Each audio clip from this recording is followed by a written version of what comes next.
This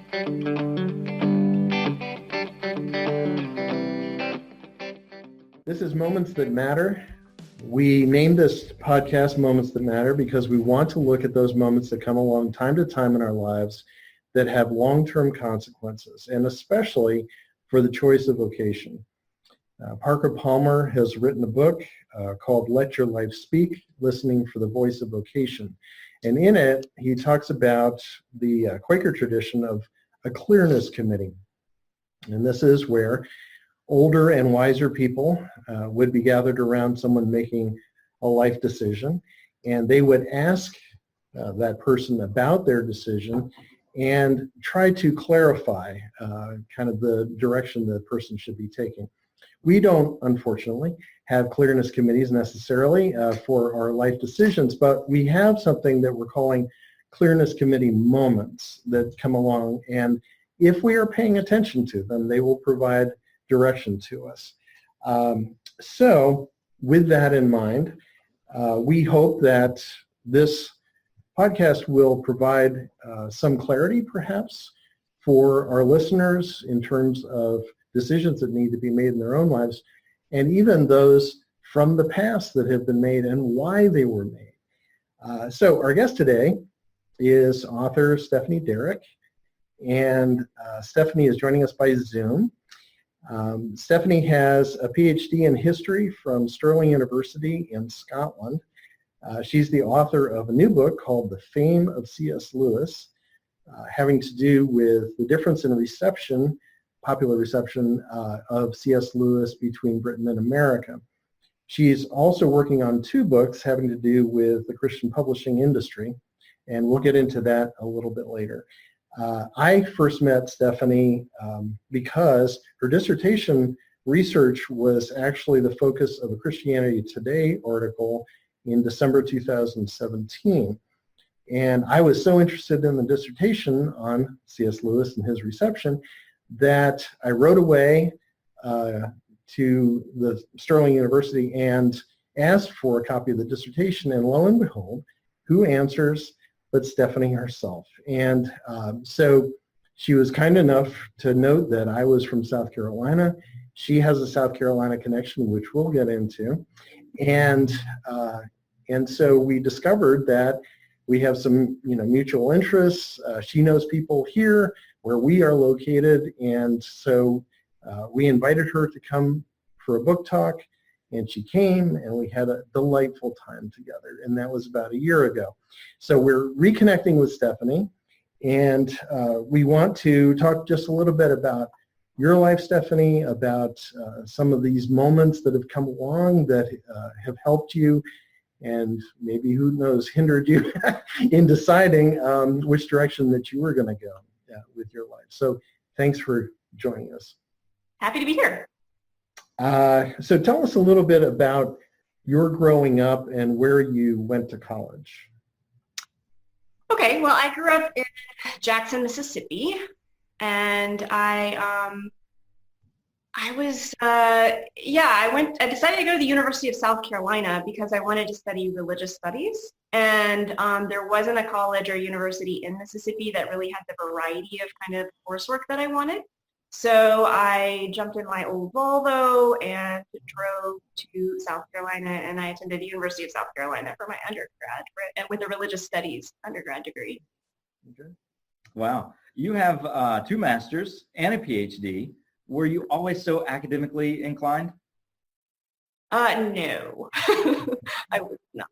I mean, I was always curious, but I wasn't motivated as a high school student, you could say, or before. I kind of got by. I did what was expected of me. I knew there was like a bar of what I had to meet. I knew that college was expected, so I kind of did whatever I needed to do to just kind of minimum amount to get in there.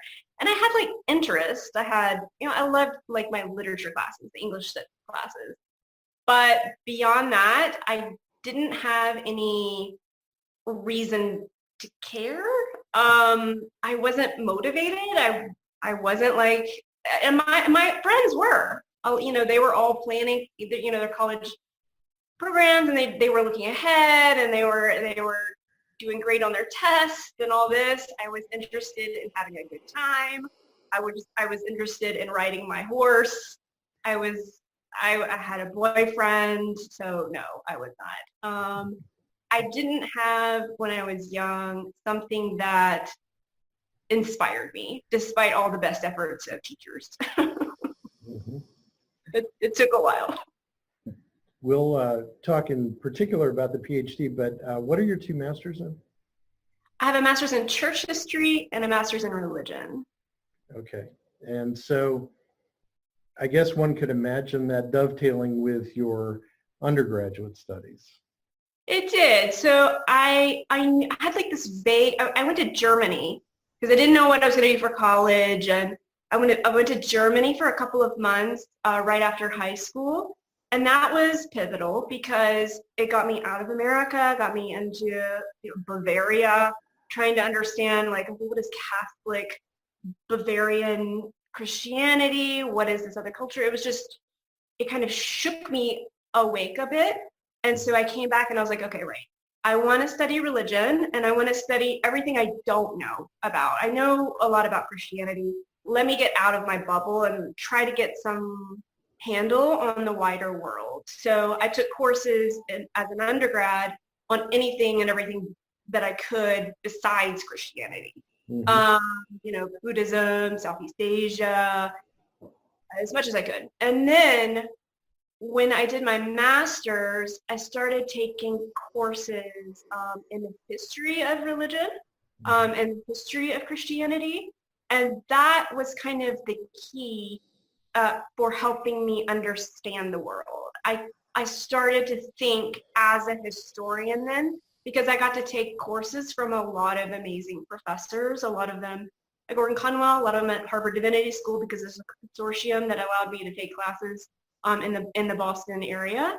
So that was kind of, that started opening my schema of understanding the world. And so then I started thinking as a historian, but like before that, it just didn't make, it was just dry for a lot, like it is for a lot of people, dry facts and figures, not a way of understanding the present. So yeah. And was there a particular course, or was it really just the whole program that kind of turned you into a historian? I think it was just saturation Mm-hmm. in history courses and the way that historians kind of come about, the way that because I had that disinterested approach to religion through my religious studies at the University of South Carolina. So I'd learned how do you think and talk about religion in a disinterested way. And then the history kind of just filled in the background and made me just make sense of the world a bit more. It was more narrative, I guess you could say, versus just looking at, this is Buddhism, these are its tenets, it was like, okay, let's put that in the context of history. Mm-hmm. So, I think it was just saturation. Okay. So you did your PhD in history. What flavor of history? It was 20th century British and American history. So the difference between a UK PhD and an American PhD is that there's no coursework. I didn't have coursework. I had done a lot of coursework for my master's at Gordon Conwell Theological Seminary. And then I go and do my PhD. And so that meant following a program that my supervisor laid out for me. And he looked at my dissertation topic and said, okay, and looked at my background and looked at like, okay, you need more background information on this, and this. So he would assign essay topics for me to go off, research, and write a short essay on a huge topic in like 3,000 words, so that you're practicing research, but you're also practicing consolidating a lot of research into a very short essay. So I spent the first year of the 4 years of my PhD, and it's a lot longer in America, as you know, the 4 years for my PhD in the UK, beefing up on the kind of things that I need to know to research C.S. Lewis's, especially his, well, not even getting to that yet. In the first year, it was looking at British evangelicalism, looking at British social history, church history, these kinds of things that I needed to know to compare Lewis's reception in Britain versus America. Mm-hmm. And what drew you to C.S. Lewis? Well, it wasn't Lewis so much that I was interested in. Lewis was my key into understanding larger kind of questions. Mm-hmm. The questions I was really interested in was us as readers. Why do we read what we do? Why do we know of what we do? What determines that in the first place? So C.S. Lewis was a good way into that because I'll tell the story. At Harvard Divinity School, I was taking a course on the history of evangelicalism from a professor who was from Belfast, which is also Lewis's hometown. And he made a comment one afternoon that Lewis's reception in Britain was not quite as enthusiastic as it was in the States. That's something he noticed when he came over to America. So that really struck me because I was like, wait a minute. Like, Lewis is cited all the time from pulpits in evangelical America. He's read all the time. So what's the difference here? So the question wasn't about Lewis. It was about his fame and his reception. Mm-hmm. And that was the track that I pursued. Yeah. Not to put words in your mouth, but would you consider that a clearness committee moment? Well, I think I would say it's incredibly valuable to have professors who understand you and look at what you're interested in and look at how you're thinking about something and can guide. Mm-hmm. And are paying attention to you as an individual, right. And not, trying to impose their own agenda or something like that. And so I had that. I had several professors who were listening to what I was asking, what I wanted to know, and steered me in the right direction. But sure, it was definitely a pivotal moment. That professor pointed me to David Bebbington, who ended up being my supervisor at the University of Sterling. And that was a perfect fit. It was a perfect fit. And I'm just so grateful that happened. As I tell my teacher candidates, sometimes all anybody needs is one good idea, and we do get those from the professors, thank goodness. So as you were working through your doctorate, what was it that kept you motivated as you were working through? I think primarily I had an internal sense of when this question that I was posing was answered and when it wasn't.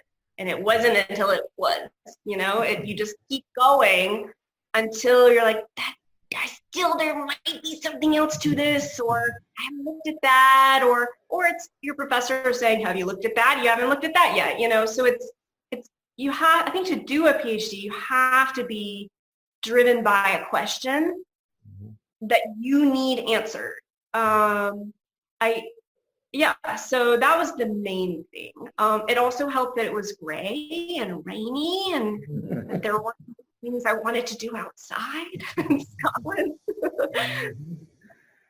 That makes a lot of sense. And to build on that, how did you maintain sort of a work-life balance as you were going through everything? Yeah. It's hard. I mean, it's a hard process. It's hard when you're on your own and it's up to you to get it done. That's definitely a difficult process. I mean, I had deadlines, so deadlines always help. I didn't have as much of a community as some other people have had, and that would have been valuable. I had a community, but not a very close, regularly meeting community. So I think how you get yourself to work and how you keep going is a very individual kind of process. And you have to kind of figure out, all right, what is my reward system? How am I going to keep going and then reward myself, and then keep going and then reward myself?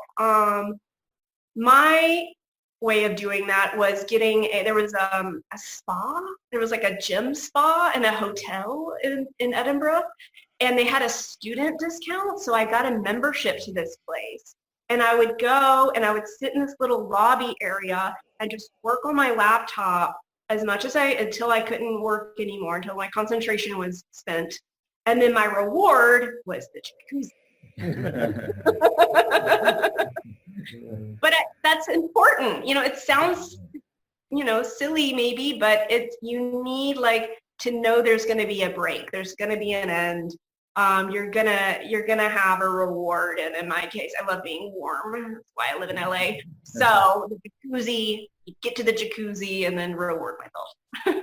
On top of the obvious jacuzzi, what would be some other pointers that you would give for doctoral students? Such as Scott. Such as this guy, who also loves to be warm. He's in the wrong place right now. Yeah. Yeah. What other advice? Gosh. Like I say, it's so individual. I mean, some people, need to exercise to let off stress and steam. Some people, really need a robust social life. Some people, that would be a big distraction. So it really depends on you. I mean, some people have family, kids or something, and trying to do a dissertation with little kids around. I don't know how people do that. That's really hard. And then that just means you have to have office time. You have to have heads down, quiet office time, or library time or whatever it is. It's just hard. It really is. That's good. Yeah. So fast forwarding from the PhD, now your book is published, and you've been doing a bit of a tour, and you were living in LA. So tell us what your life is like now and what you're working on. So my book came out in the summer of 2018, and I did a good long, it was a long book tour. And it was really nice to kind of get out there and see reactions to the book, have discussions with students, just because, you're doing it all by yourself, and then you put it out in the world and you're like, I don't know what people think of this. I have no idea. I just did it myself. So I did a bit of that. And then I had some kind of a few other articles I could generate from the research that I'd done. One was that Christianity Today article that you mentioned. And that was fun to just kind of do shorter projects that I could see an immediate publication from. And then I started thinking about, the questions that I had raised for myself within this research, the gap, because you spend, 4 years looking at a subject. That means where some holes are as well. You see what's there, but hopefully you can see what's not there as well, and where research needs to be done, where scholarship needs to be done.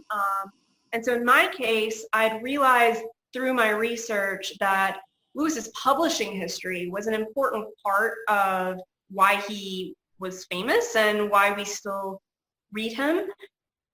And that was something that was underestimated, I would say, by a lot of people. And then I also kind of discovered this whole world of scholarship, of scholars looking at the history of the book, history of publishing, history of reading.